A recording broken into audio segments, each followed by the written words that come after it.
What up, everybody? Welcome back to the Fight Pit once again. Great to see you. Appreciate you joining us back in the Fight Pit for some UFC action, some picks, some predictions, some breakdowns, all the fun stuff we got here for you today. We are covering UFC 312, Plessis versus Strickland 2, going down February 8th. At the Kudos Bank Arena in Sydney Olympic Park, Australia, baby. Intro music. They know what it is, know what I do, know who I am, who don't understand. Yeah, that's overdue. My trophy say that's overdue. Thank you for joining us, everybody. Once again, appreciate you. Thank you to all the subscribers, the returning subscribers, anybody who's watching us for the first time. Welcome. We are the Fight Pit, the House Call Sports Fight Pit. This is the Fight Pit. We talk fights. That's what goes down here, folks. You can bet every single time you see us, we're talking fights. We're talking fights, absolutely. We got the boys in the Fight Pit, familiar faces. If anybody is new here, I am Drew. This is Sean, and this is Gage. Sean, how are you today, my brother? Doing pretty good. Excited to talk about this card. Definitely got some highs and lows on it. See how it goes. See if we have any underdog picks for us to make some money. It's going to be an interesting one. It is going to be an interesting one. Gage, how are you today, brother? Doing well today. After a little struggle bus to get here, but I got there.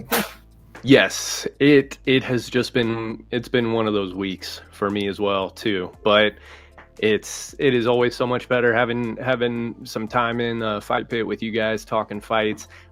We just had a week break after that month break and still felt like an eternity, but coming off of we got the Adesanya and Imavov fight night going down this weekend, rolling right into another. I think we got quite a few cards in a row from here on out, if I'm not mistaken.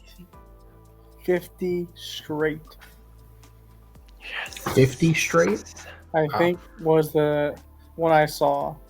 Wow, that's amazing. We'll take it. Yeah. Absolutely. Don't quote me on that. It's the internet.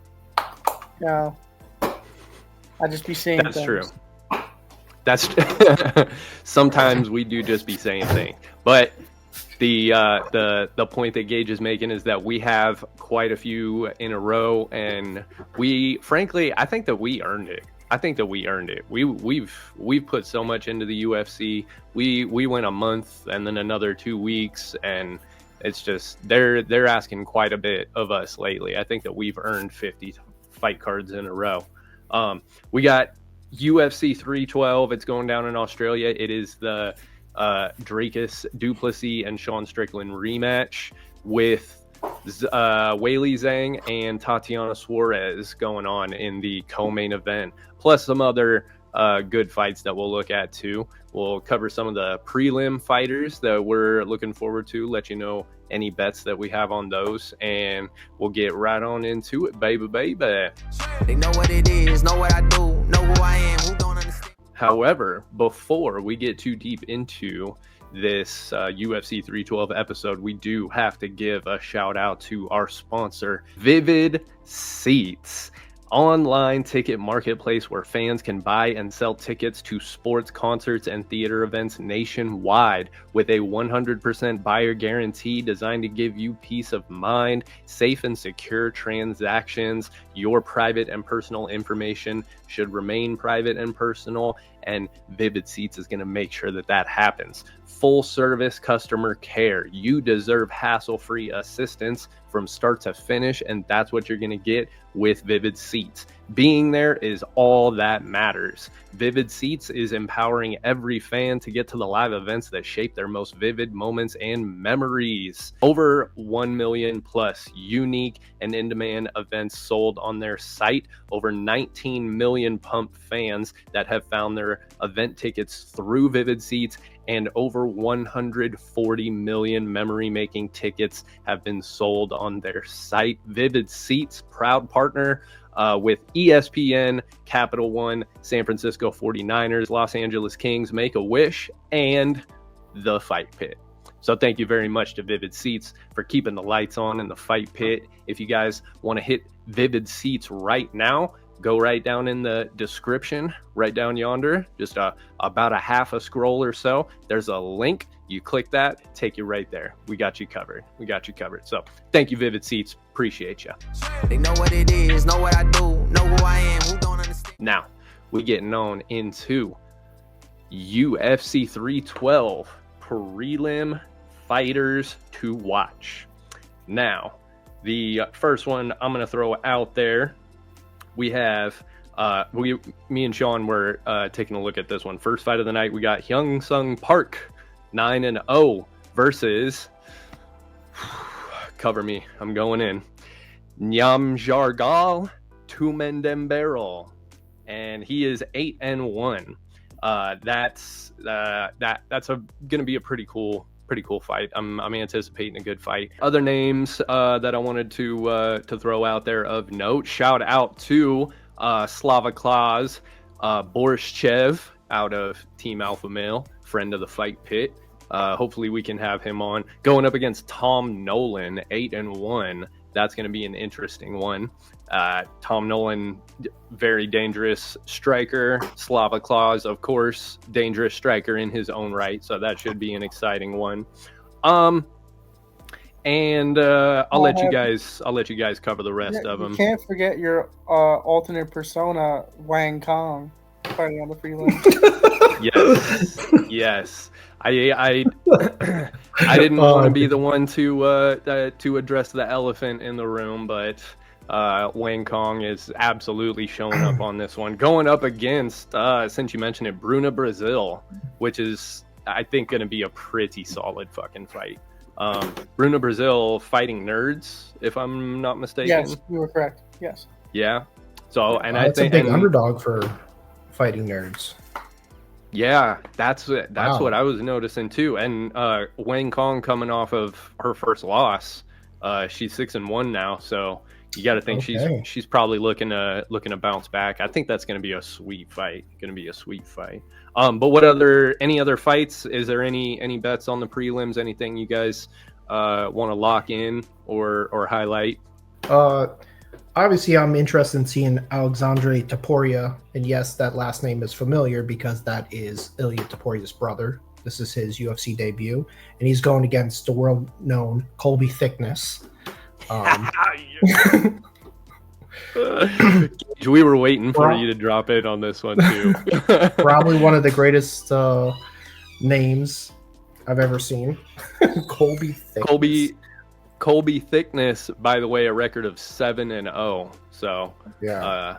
The other one too that stood out to me, Kevin Jusset, 10-3 on this card, also going up against Jonathan McAuliffe at a 7-1. I think that's going to be a pretty dope card, or a pretty dope fight on this one too.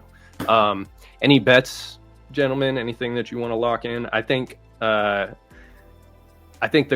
Wang Kong and Bruna Brazil fight has the possibility of being a finish on that one, because I think Wang Kong has the knockout power, and I think Bruna Brazil is game enough to try to stand with her. So I think maybe that one could end in a finish. I would say my fight not to go distance on that one, which is good money for a women's fight. Just always is. Absolutely. Yep. I like Alexander Topuria and Kevin Jusset money line. Both of those guys seem to be pretty promising. Also, gotta say Tom Nolan and Slava Klaus Borshchev fight not to go the distance, under 2.5 or so. I think is a pretty solid bet on that one too. Both of those guys are very game and very dangerous in all aspects.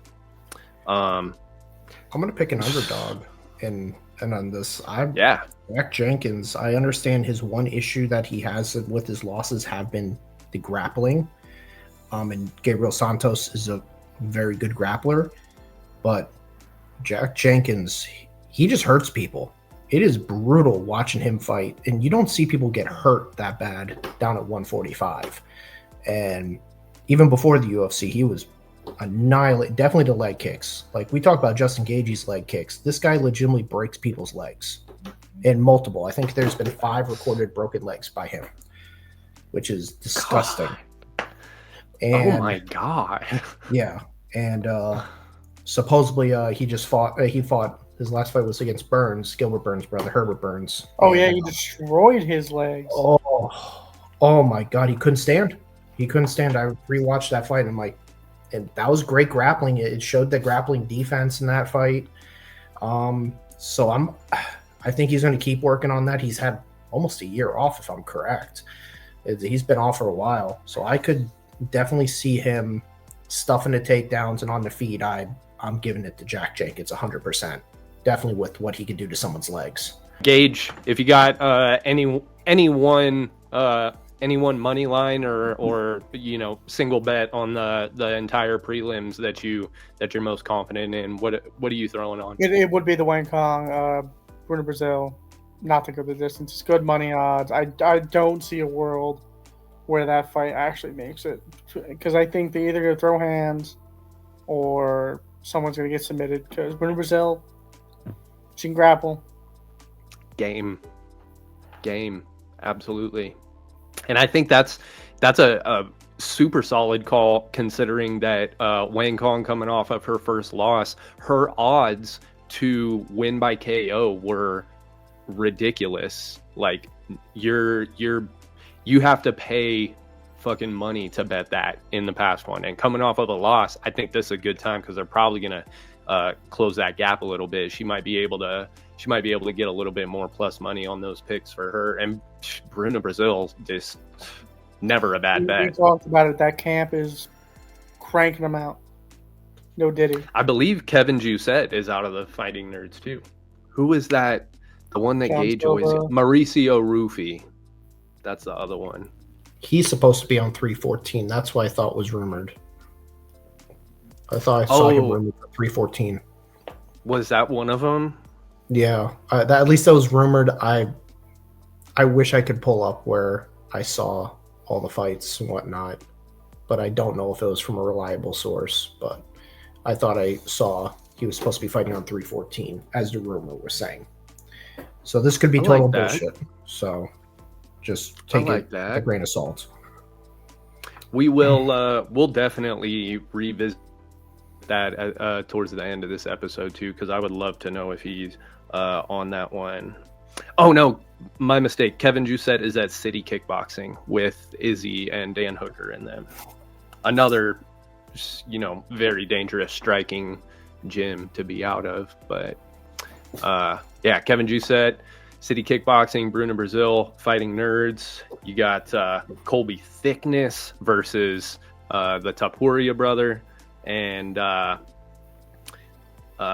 Tom Nolan and Slava Claus. Gonna be some pretty. I predict some finishes, absolutely. So a lot of unders on that one.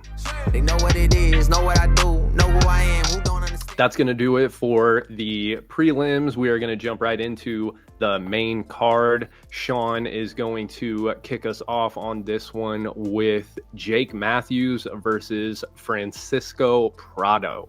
Well, this fight is a very weird fight in general. Jake Matthews is the favorite. He's like a -200 to -220, depending on which site you're on.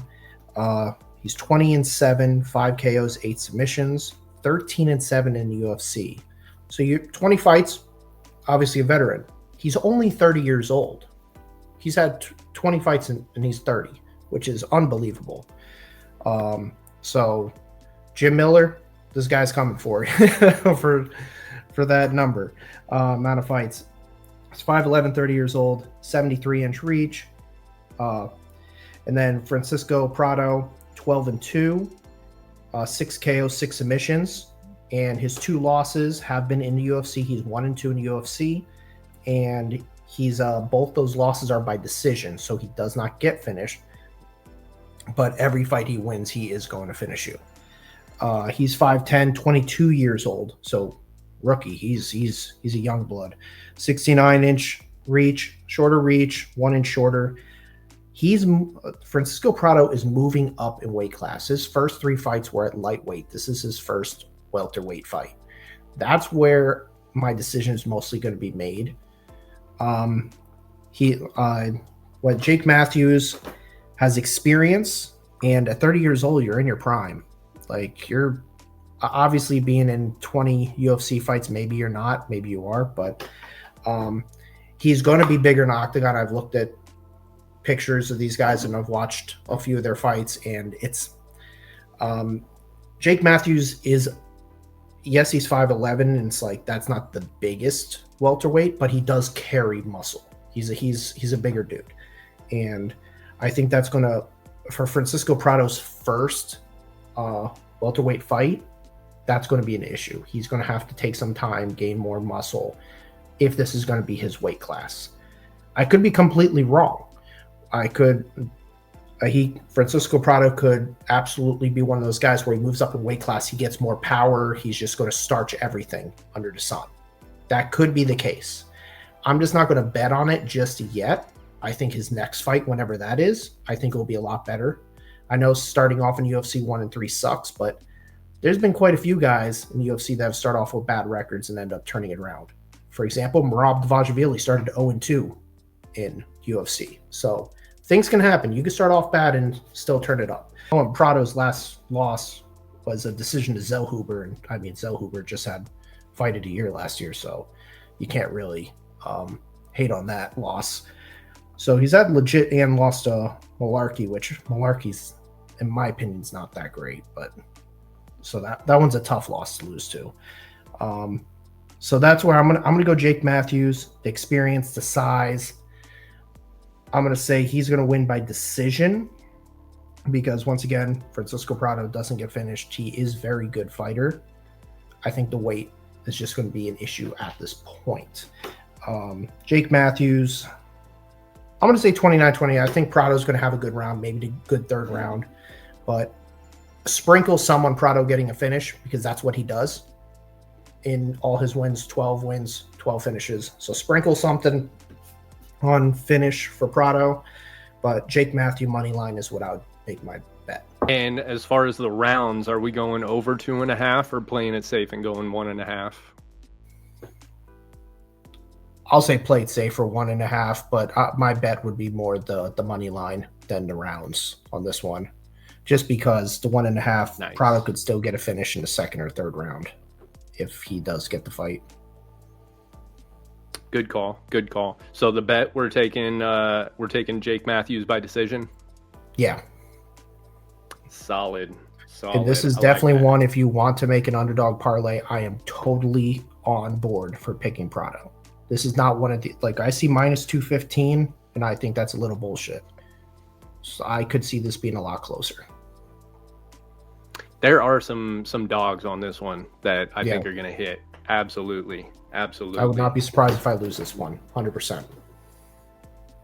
I do like your call, though, because, dude, Jake Matthews is no joke at that weight class. No joke. He's not, he hasn't been upper echelon, but he is by no means a walk in the park at all. Not an easy first welterweight fight. Not at all. No, but very difficult. Look at who Prado's gotten. He's had Zellhuber, and now he's getting Matthews, like, back-to-back. Like, that kind of sucks. That's a dog run, dude. These are good fights to have on your record for when you're in it for the long haul. Beautiful. Beautiful job. I like it. We got Jake Matthews by decision over 1.5 rounds. Boom. They know what it is, know what I do, know who I am, who don't understand. All right, next one up. We are moving right along. Gage is going to let us know about Jimmy Crute versus Rodolfo Bellato. It's Rodolfo Bellato's first UFC fight that I could find. He had his last fight canceled, so what a way to jump into the UFC. Yes, Jimmy Crute is on a 3-fight losing streak. Jimmy Croutons. His last three fights have been Anthony Smith, which I think he could have won, but he had the drop leg from a calf kick from Anthony Smith. Then his next fight, I believe, was... I think it was Jamal Hill, wasn't it? Yes, it was Jamal. There we go. So he went from Anthony Smith when he had the drop leg to getting starched by Jamal Hill, which up to that point was starching everyone. It was pre-Alex Pereira, Jamal Hill. And then his next fight after that is getting submitted by Alonzo Menafield. And it was just 3 back-to-back big names after he was just, no one could beat him. And that fight with Anthony Smith really kind of set him up like, oh, he could hang with Anthony Smith, aside from the injury. Cool. And then let's give him Jamal Hill. All right, let's give him Alonzo Menafield. So he's just kind of being fed. And he fought the first time Alonzo Menafield to a draw and then lost in the second fight. So his capability to hang with big names in the sport is up there. And he doesn't get enough praise, not enough look. And especially someone that's their first fight in the UFC and he's the underdog, it's just disrespectful. It doesn't make any sense. Yes, his opponent, Rodolfo's got a great record, but Jimmy's Crute has been in there with people that were sniffing UFC titles or are going to sniff UFC titles or was UFC champion. It just doesn't make sense. And it's a little disrespectful. He's got a great all-around game. He's got a great game, got great wrestling defense, good striking, and the will to really hang in there and get beat if he's going to have to do that. So if you couldn't tell, I got Jimmy Crute money line, my dog of the week, big dog. Jimmy Crute, over and under. I would go over 1.5. Do you think that they've both been out a little bit? Do you think either one of them could get ring rust from this? I couldn't get Rodolfo's last fight when it was, but I think it was 2023. I think that might have been Crute. One of them was 2024, one was 2023, but it was like the beginning of 2024. So neither guy have been in the ring for over a year. Because Jimmy Crute's last fight was the Menafield fight, UFC 290. So it's been over a year. Yeah. With Rodolfo, yeah. I mean, yes, but I don't think I think he's going to come back very sharp. And his level of competition has been so high. Yes, he's lost one, but yeah, these are people that are running through the top 15 guys. Yeah, you can't be upset with those losses. No, this was Anthony Smith when it was still good. Top 15 Anthony Smith. Yep. And it was to a drop leg injury. He wanted to keep going that fight. Like you just can't outwill a nerve ending, not letting you walk. You just can't outwill that. And he survived 2 minutes on it in the first round. Yep. And then Jamal Hill puts you out. Okay. Jamal Hill puts you out. And like you said, he was a buzzsaw. Yeah, you fought Alonzo Menafield to a draw. And then you got submitted. Alonzo Menafield's 15-5 walking through people. Mm-hmm. Like, if you're going to have 3 losses, you can live with those. You can live with those 3 losses. Oh, yeah. Definitely. But being a dog, someone who's never fought in UFC, is wild to me. Yeah, seriously. That's a good point. That's going to come back around too. Do we got a bet on this one, Gagemas? Yeah, Jimmy Crute money line plus money Crute plus money line. Oh yeah, give me that all day. And that's your dog of the week pick too. For sure. Early dog of the week. Hell yeah, baby. They know what it is, know what I do, know who I am, who don't understand. Next one up, I'm going to do the honors for Justin Tafa versus Tallison Teixeira. All right, so we got Justin Tafa at a 7-4 record with 7 KO wins. 3-1-1 in his last 5, coming off of a unanimous decision loss to Carl Williams in March of 2024. Tallison Teixeira, newcomer, also making his UFC debut. 7-0, 6 KO wins and 1 submission, coming off of a KO win of Arthur Lopez in September of 2024. I believe that was the Dana White Contender Series fight. Between both of these guys, they both have 7 wins, 100% finish rate between both of these guys. Definitely take note, because that is exactly where I'm going with this one. One thing that I noticed with Tallison Teixeira, now he is a pretty hyped prospect, especially coming into heavyweight. He's a fresh face. He's got an undefeated record. He's got 100% finish rate. Seems very promising. We have seen that happen before, though. Not the least of which with Justin Tafa. Justin Tafa was one of those guys coming in, 100% finish rate, guy that we just expected to put everybody out. And for the most part, he did. But he had, like I said, 3-1-1 in his last 5, hasn't been just rolling through everybody, but still has been putting finishes on the table. Now, the main discrepancy that we should keep our eyes on with this one, Justin Tafa at 6 feet tall with a 74-inch reach. That is literally to the centimeter my size. I'm 185 pounds. Justin Tafa at heavyweight, 6 feet, 74-inch reach. Tallison Teixeira, 6'7", with an 83-inch reach. Almost an entire foot reach advantage. Insane. I noticed in Tallison Teixeira's fights, watching leading up to this one, that he is very long. He's very big. He's very lanky. He has long musculature. He's got the kind of striking that is very explosive and very powerful, but I didn't see too many one-shot KOs or one-shot knockouts. He's one of these guys who lands big shots over and over again. His opponents have a very difficult time reaching him. Not only is he tall, but he's really long. He's able to utilize his reach. He's able to manage distance very well. Excuse me. But I noticed that he's not really like a one-hitter quitter type of guy. He accumulates big shots and is eventually able to put people down. In his last fight with LFA, he landed some really big strikes. I would say maybe 3 or 4 exchanges worth of hard shots before he was able to land a big knee, a big uppercut, and finally put his opponent down.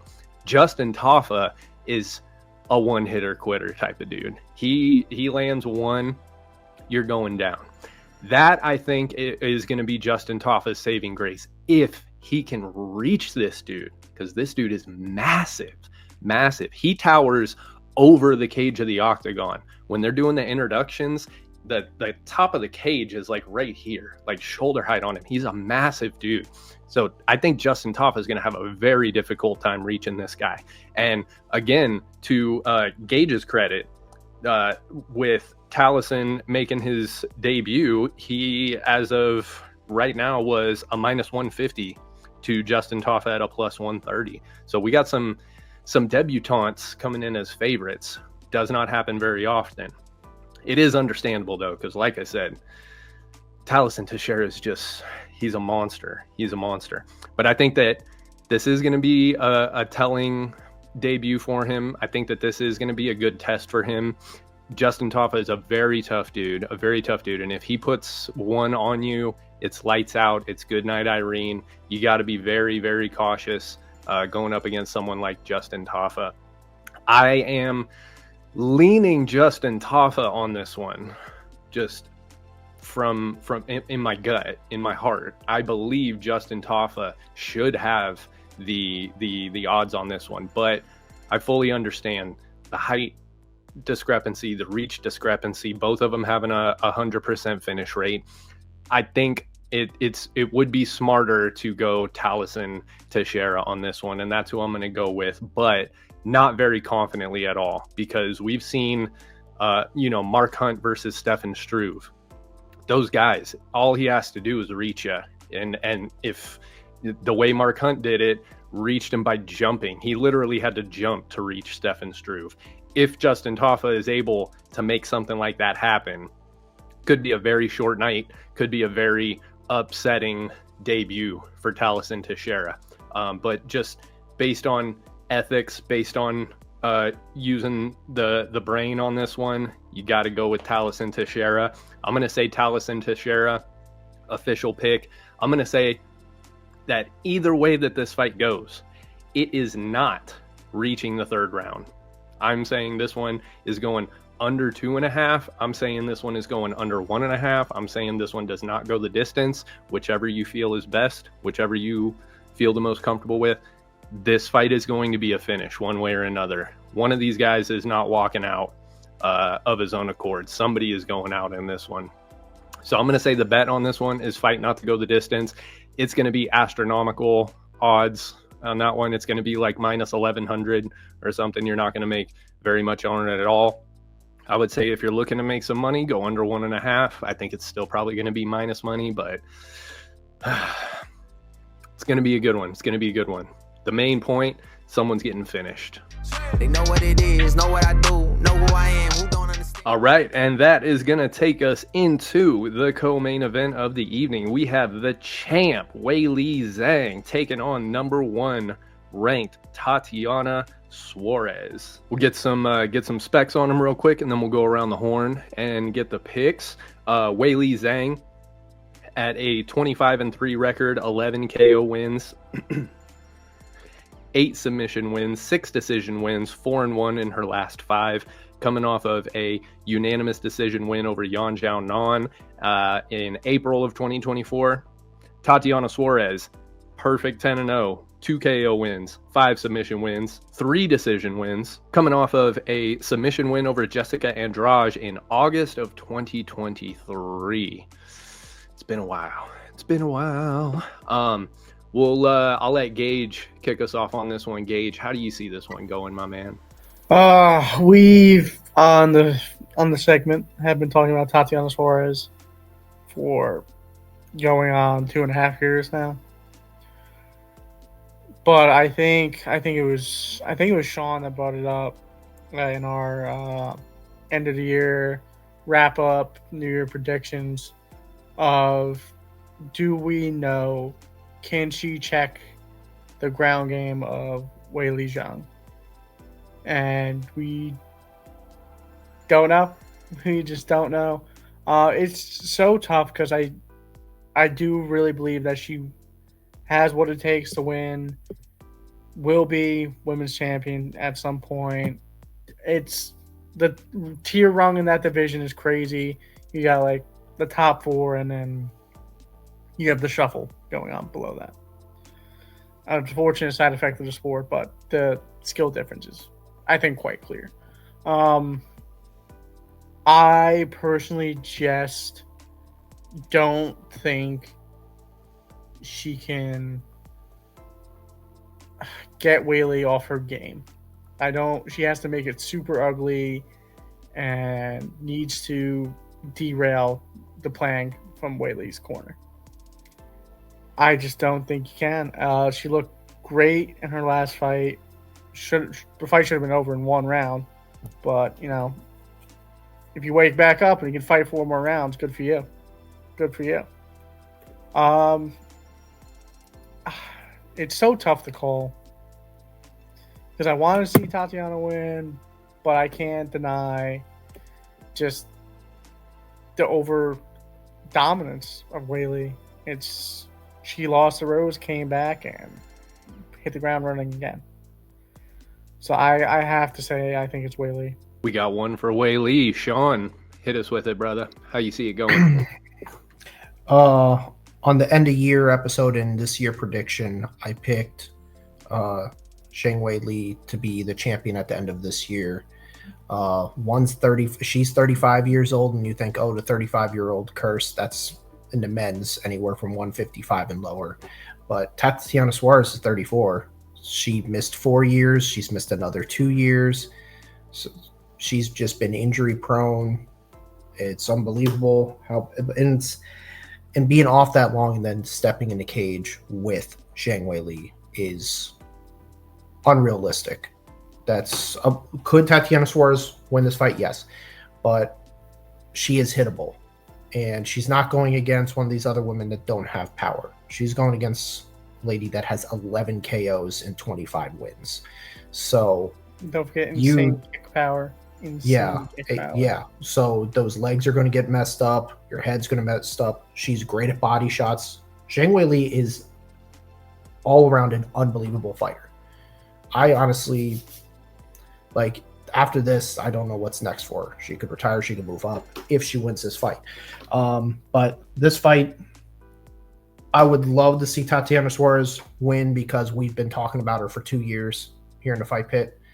But those 2 years, she only had one fight. And Zhang Weili has been ripping them off. And she's been winning, and easily too. It's not like she's taking a lot of damage at all. And they made her sit on the shelf the rest of the year, not because she was injured, because they had no one for her. That's it. They said, hey, we need Tatiana Suarez to get back healthy. She's going to just jump in and fight you. That's it. And I think that's going to be the difference. I think Tatiana Suarez, if she doesn't get a submission in the first or second round, Zhang Weili is going to knock her out within 3. This will not make the distance. That would be my bet on this fight. Like, my guaranteed bet would not go into distance, which for usually with women fights, you're going to get good odds. I don't think you're going to get good odds for this fight, because they both are high finish rates. But I'm going to go with Zhang Weili money line also. I like it. Cannot say that I blame you guys at all. Tatiana Suarez, I think this is just essentially going to come down to how healthy is she when she gets in there. Is she going to be at tip-top form? Is she going to be, because when she's at the top of her game, her wrestling is just unstoppable. And she does have the size to, I think if she gets Weili down and is able to establish a dominant position, I think she does have the size to keep her there, the size and the strength to keep her there. Aside also with, the amazing high level technique that she has too. Not that she's just, bigger and gonna lay on her or anything, but she is very much so capable of dominating this fight on the ground if it gets there, if she is 100%. And that, remains to be seen. On the other side, Weili Zhang is the champ. She is the woman of that division. She is like what you think of when you think of the perfect female fighter. She is well-rounded. She has finishes both ways. She's got 11 KO wins and 8 submission wins. So it's not as though if she gets to the ground, she's not going to know what to do or anything. She's not going to be lost down there. I think that it's going to be very tough going up against Weili Zhang after such a long layoff. I think that Tatiana Suarez is very capable of getting it done. 100% with you guys. I really want to see Tatiana Suarez win. We've been looking forward to seeing her get a title fight for a long time. I was of the mind that Weili Zhang would be retired or moved to a different weight class by now. And just a very, very tough comeback fight for Tatiana Suarez. I think that if she comes in tip-top shape, I think this is going to be a very tough fight. I'm going to say that this one goes over 2.5. If you do have the option, I think it starts the 3rd round. But I very much see a finish in this one. I think that if Tatiana Suarez is able to be tip-top shape coming in, and she's able to establish her ground game early and able to wear on Weili early and sap the energy out of her, be able to continue that as the rounds go on, I see Tatiana Suarez getting a submission. But if not, it's Weili all day, every day, Weili. I'll make it unanimous for us on this one. I will say that I am absolutely going to throw a straight bet on Tatiana Suarez to win on this one. Her odds sitting at +110. So, I mean, by the time this rolls around, it could even just be a straight pick 'em, and you're just rolling the dice on this one. But I'll make it unanimous. I'm going to say Weili on this one too. So we got an official pick for Weili in this co-main event. And still, they know what it is, know what I do, know who I am, who don't understand. And that takes us on to the main event, folks. One that we've been looking forward to for exactly a year now. We got the rematch, long anticipated rematch between the champion Dricus du Plessis versus the number one contender Sean Strickland. Both fights, co-main and main, we got the champ versus the number one contender. Doesn't happen very often, especially lately where we've been seeing number 10s and number 6s and number 8s fighting for the belt. We got Dricus du Plessis currently at a minus 190. Sean Strickland currently at a plus 165 on the betting odds. Dricus du Plessis at a 22-2 record, 9 KO wins, 11 submission wins, 2 decision wins, riding a 10-fight win streak, coming off of a submission win over former champ Israel Adesanya in August of last year. Sean Strickland, 29-6, 11 KOs, 4 submissions, 14 decision wins, 4-1 in his last 5, coming off of a split decision over Paulo Costa June 1st of 2024. No, that was a unanimous decision. Fuck that. I had to double check to make sure that that's what was actually listed, but that was one of those cards where like one of the judges like gave it to Paulo Costa or something and screwed it all up. I think had a few of those last year. It wasn't even close. Every other judge had 49-46 Sean, and one judge had a 49-46 Paulo Costa. The fuck fight were you watching? Exactly. I don't know if it was for sure, but I'm willing to bet that it was the same. It was the same judge that gave Chito Vera the fight against Corey Sandhagen. Just those judges, man.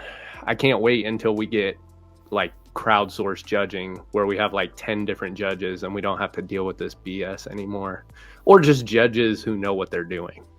Either way. Speaking of that, did you see the AI ref? Oh, no, that's AI right. Ref? Yeah. I didn't. I heard about it. I read about it. I didn't see. Is it? What does that look like? They used it for the boxing fight between Tyson Fury and Alexander. I can't say his last name. Usage. Yeah. They used it and came out the same as the judges, but I thought it was pretty accurate scoring. Did you like it? I don't know how it would go in MMA because there's a lot of different facets other than, strikes attempted, strikes landed, pressure.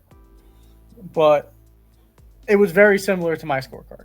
Like I'll say that it was very, like, I think one round differed, but like I'm not saying I'm perfect. I know what I'm really talking about watching a fight and scoring, but if it's close, you can take a lot of shit out of it if you get like if you take 4 judges and one of them is the AI. You could take a lot of shit out of this sport, which is true for the better if they get it nailed down. That's a good point. We could be headed for that. They're working on that at they just didn't they debut the AI umpiring in baseball last year in preseason or something like that. Yeah, in the spring training they did. Spring training, yeah. And that was, I even saw one of the catchers like challenge the call and got it overturned on a pitch at one point too. So that, I mean, could solve all of our problems very easily. You need the human element with some like judging in some sports, but baseball I think is a prime example of like there's a strike zone. If you eliminate Angel Hernandez from a lot of games. Oh, Jesus. Fuck that guy. Jesus Christ. Wow. Thank God he's retired. Fucking Angel Hernandez and Adelaide Bird. Both of them, they're 2 peas in a pod, let me tell you. But yeah, that is a good point though too, Gage. Like that could be kind of tricky having like AI judge how a ground exchange is going, like who's if you've got someone on their back but they're attacking submissions and the person on top is just defending the entire time. Who knows if AI is I mean, the processing power with AI, if you set parameters to it, theoretically you could. Like in high working theory, someone who's an IT nerd, you could really set the parameters and weight on things to judge the outcome however, Uncle Dana wants. Like, realistically. I defer to you on stuff like that. If you're in favor of it, I'm in favor of it. Absolutely. I think a test run of a fight night in a couple of years would be very interesting. Very interesting. Looking forward to that. I like that. Also, probably could have used it for this fight too, because this last one, du Plessis and Strickland, very controversial. Very controversial. A lot of people had it for Sean Strickland, and a lot of people had it for du Plessis. So it's a good thing we're getting this one again too. It's going down in Australia. We'll see what happens. Sean, I'm going to throw it to you first on this one, brother. Let us know how you see this one going. I don't believe it'll be as close as the first time, because Sean Strickland, you know what you're getting. It's never going to change. Like, you look at some of his worst fights and his best fights, they're the same exact fighter. Normally, fighters get to a different level or they change up game plans. That's not Sean Strickland. He is what you get. Du Plessis, I think he's going to really focus on the takedowns way more. He just has to get away from that kick to the body that Sean Strickland just always throws up there. But I think he's going to overpower him, get them to the ground quite often and religiously. It's not going to be a finish most likely, but he could pull off a submission, because Sean Strickland does not get submitted. Sean Strickland also doesn't get taken down, man. Yeah, but he did a couple times in that last fight, and then du Plessis decided to stand and push the pace with the brawling because of the takedowns. It worked better. So I think in the first round or two, you're just going to see a lot more takedown attempts. So it's going to open up rounds 3, 4, and 5 of du Plessis just trying to pour it on him, almost Merab style, but no one can do it Merab's pace, obviously. That's unbelievable. But I think this is going to be not a 48-47 split decision. I'm going to say this is going to be like a 49-46. I'm going to go for a du Plessis. I still think it's going to be a decision, though, but it's going to be a damn good fight. Sean Strickland's going to have to change something up to win this fight. He cannot do his same shit and expect to win this fight, because du Plessis beat it once. He has a game plan to beat it again. Good call. Very good points. Gage, how do you like this one, bro? To Sean's point, they always say it, to be the champ, you have to beat the champ. You can't leave any other doubt. So Sean's game plan, I don't think really paid dividends in this one. I think Sean stays up on his feet. I think Dricus will happily, if he feels he can't get Sean to the ground or work with it, I think he'll happily stay standing. I think to prove a point, he'll stay standing. I think him wanting to knock out Sean, he'll stay standing. My whole thing, I'm throwing numbers, statistics straight out the fucking window. What it boils down to is Dricus du Plessis just finds ways to win. It's as simple as that. He just, in the ugliest fashion possible, will just find a way to win. Will find a way to put himself in a position to win. And, I didn't want to hear it. I thought he was going to get starched by Izzy. And once again, Izzy trips. Dricus is on his back. Izzy taps. All right. Hey, sports are mostly at least 30% luck. Shout out to Fort Minor. But sometimes it's better to be lucky than good, man. And if you got both, it's going to take a mountain to beat you. And I think DDP's young, great, well-rounded game, isn't outclassed horrendously in any facet. And if you can just find ways to win fights that aren't pretty, super ugly, which is how Sean fights. Sean will try to put you in chaotic exchanges when he pressures. And I just don't see him losing. So I got Dricus. And still. Cannot disagree with you at all. I am with you guys 100% on this one. The name I chose today, little bit deceiving. I was battling back and forth with names. I almost went with Dricus Drew Plessis on this one, but you know, there's always next time. He'll definitely be fighting again, so I'll make sure to cover that base next time. But I had to go with Drew Sean Sarles Tarzan Strickland on this one, purely because I really hope that he's able to break out of that same continuous plodding forward, barely getting any work done, and then waiting until the last minute of the last round to really open up and start going crazy and making a madman out of himself. I think if Sean Strickland is able to get ahead on the cards early the way that he did with Israel Adesanya, I think he can take this one by a decision. He needs to get busy early so he can get ahead on the cards. The same way that Izzy did against Du Plessis. If you put Du Plessis in a position where he's behind and he needs to go for that home run, he needs to go for that Hail Mary, much less likely that he's going to get it. But of course, like we said, DDP, he's got luck on his side. He's got Lady Luck chilling in his corner, man. And if you give him just the littlest bit of opening, he's going to take it. He's going to take advantage. He's a strong dude, and just very unorthodox, very wild. And it makes for an interesting matchup with these two.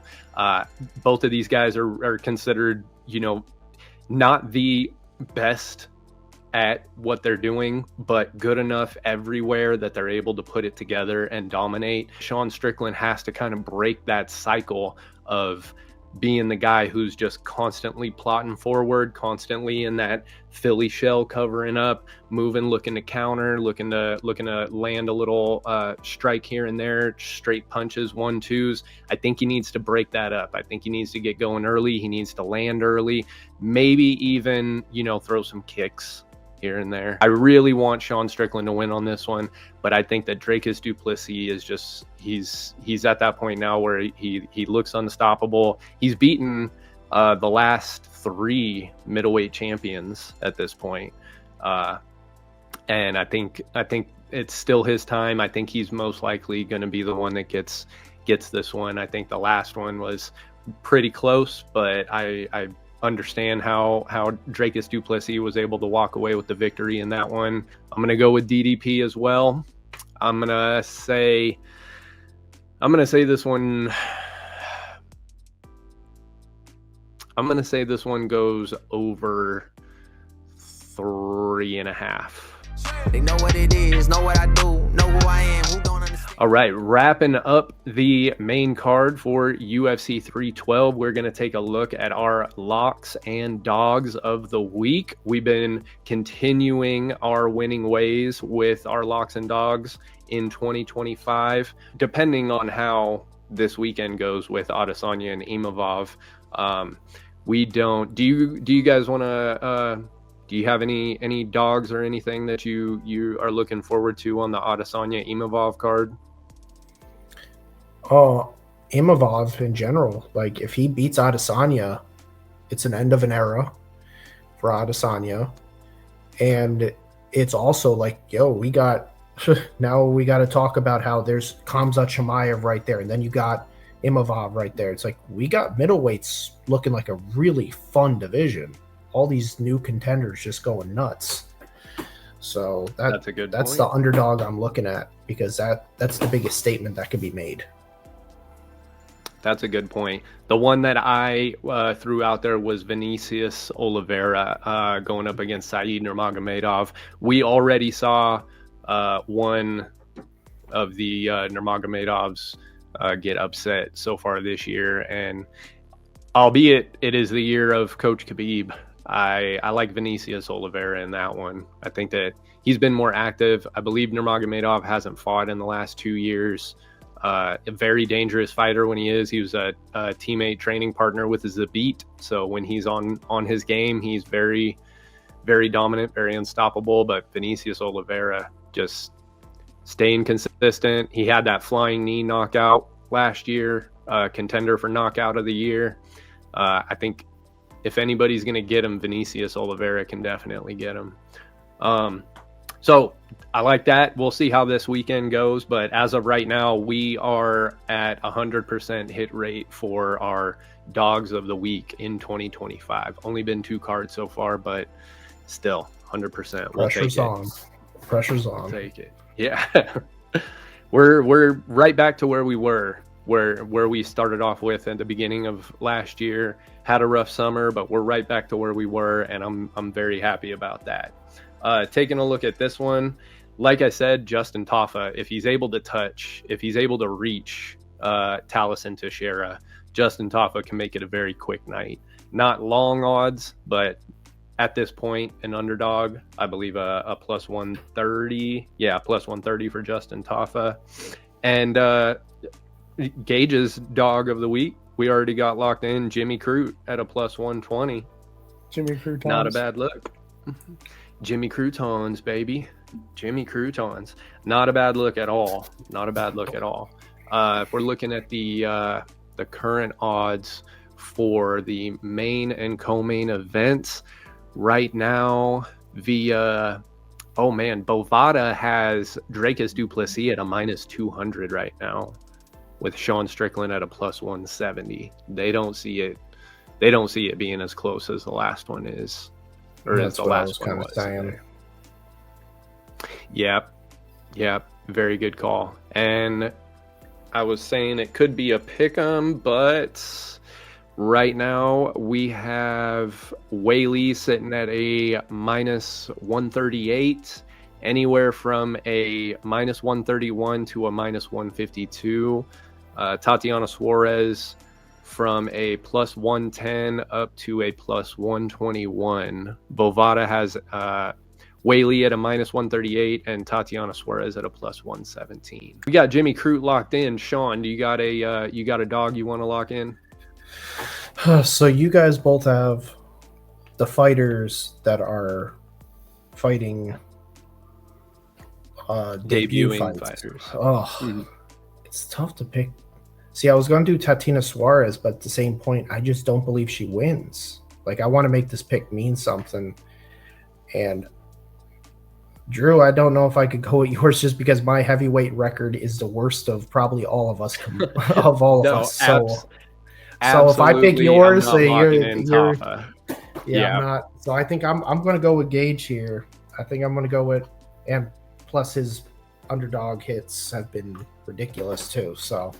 That's true. Still on a streak. Still alive. So I'm gonna go with Gage here. We're gonna run the hot streak. Last I checked through Hard Rock, Jimmy Crute is plus 115. Beautiful. It might change by then, so try to get some money in on it early. Right in on the sweet spot. I like it. Yeah, Justin Tafa absolutely could get that done, but if you're new here in the Fight Pit, we don't touch heavyweights. We don't touch heavyweights at all. Women and fighters. Yeah.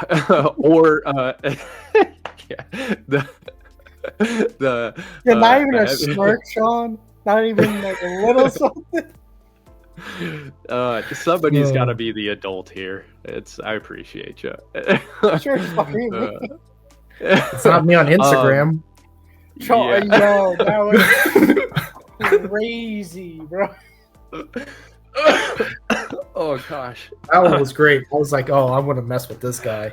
I had to read that 4 times. I'm like, he really said this shit.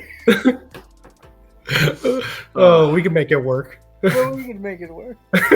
Not really my type, but we can make it work. All right, Sean.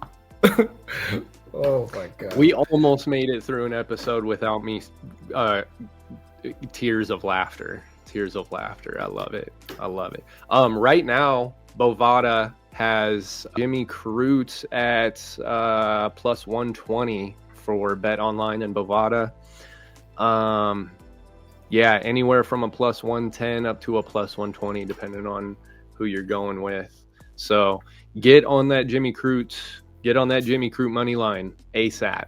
It seems to be moving. What's that? ASAP Rocky, no Ferg. No. Ever heard that? Killing it.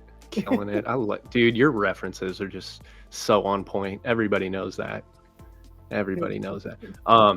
It's it seems to be trending towards Bellato too. So here in a couple days when this episode gets up, it could even be better odds for Jimmy Crute. So get on that as soon as possible, baby. Locks. Where are we going with locks on this one? Anybody? Du Plessis. DDP. I'm confident in it. DDP. I like it. I'm not confident anywhere else in this card. I agree. I would go Weili, but you just never know. You just never know. Yeah, because if Tatiana is where she could be, yeah, I think she gets it. Bovada right now, the worst odds for Du Plessis at a -200. Bet online at a -190 and moving up. My bookie at a -212 and moving. Yeah.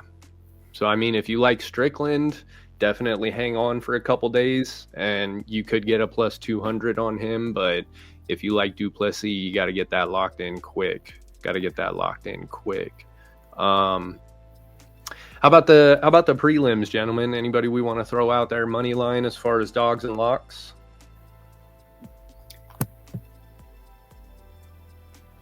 You want to go with Wong, don't you? You wanted to say it. I know it, Gage.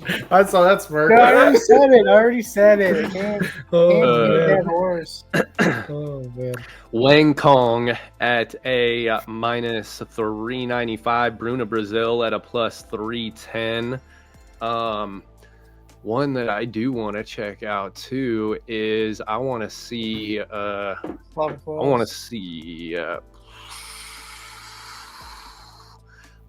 what we're looking at with Alexander Topuria and Colby Thickness.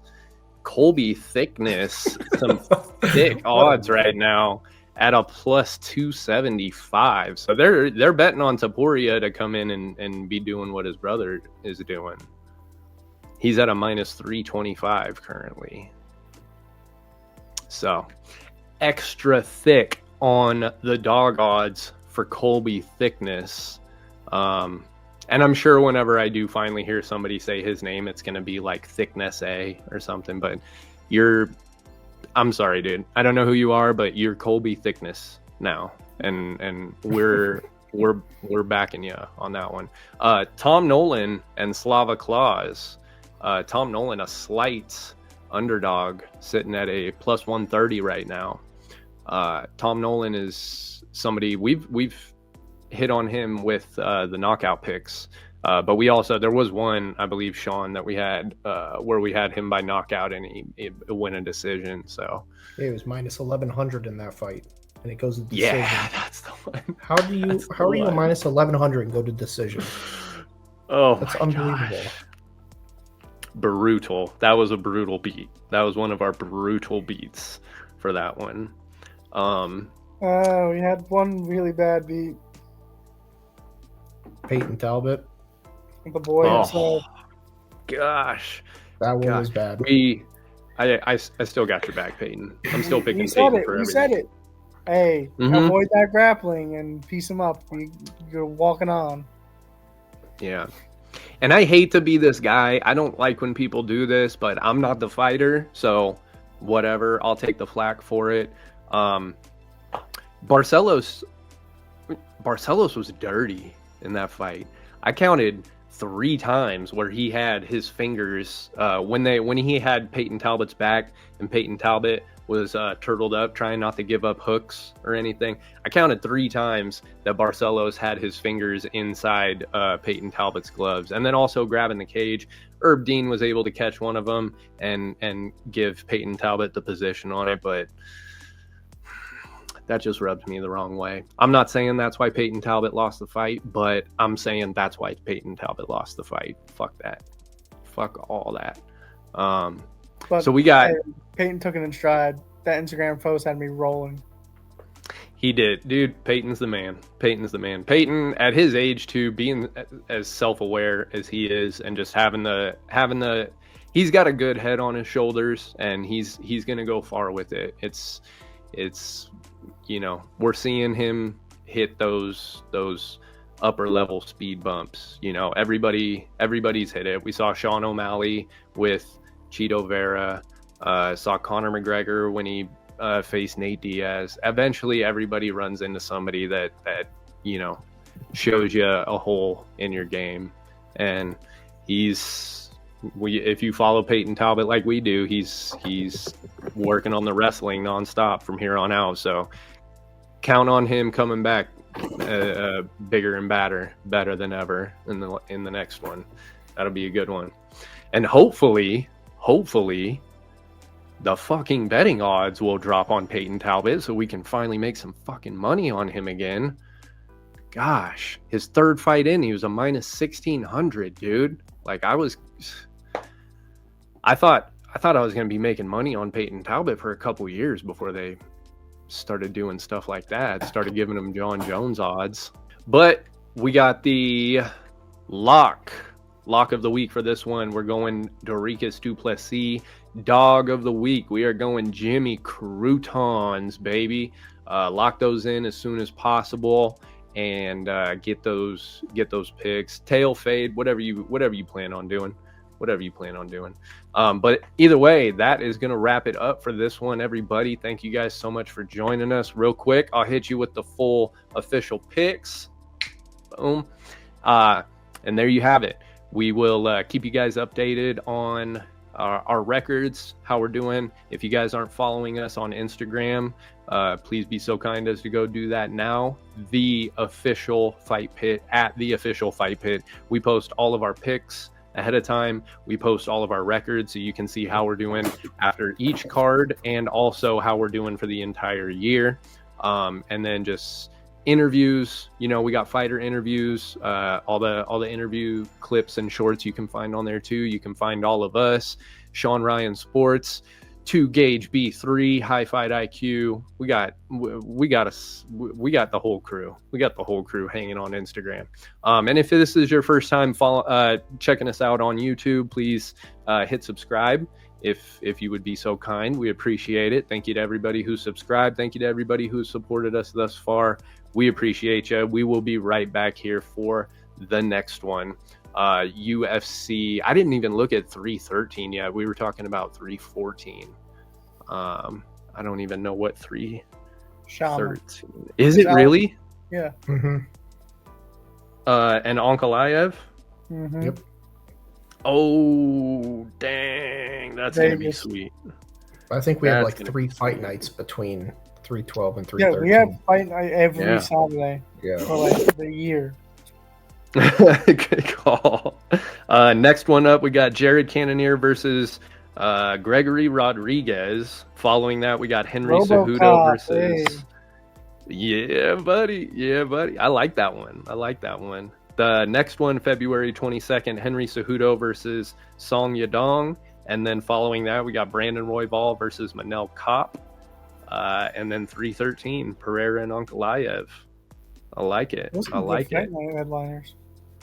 Yeah. Very good ones. The next one after that is Marvin Vettori versus Roman Dolidze 2. And then the one we were talking about, Sean, Leon Edwards versus Jack Della Maddalena in London. Banger. Ooh. Banger. In London. Thank you so much, UFC. You guys put together some fight night cards right out of the gate. Beautiful stuff.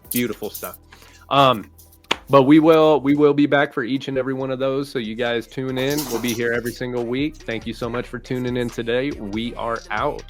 Peace. They know what it is, know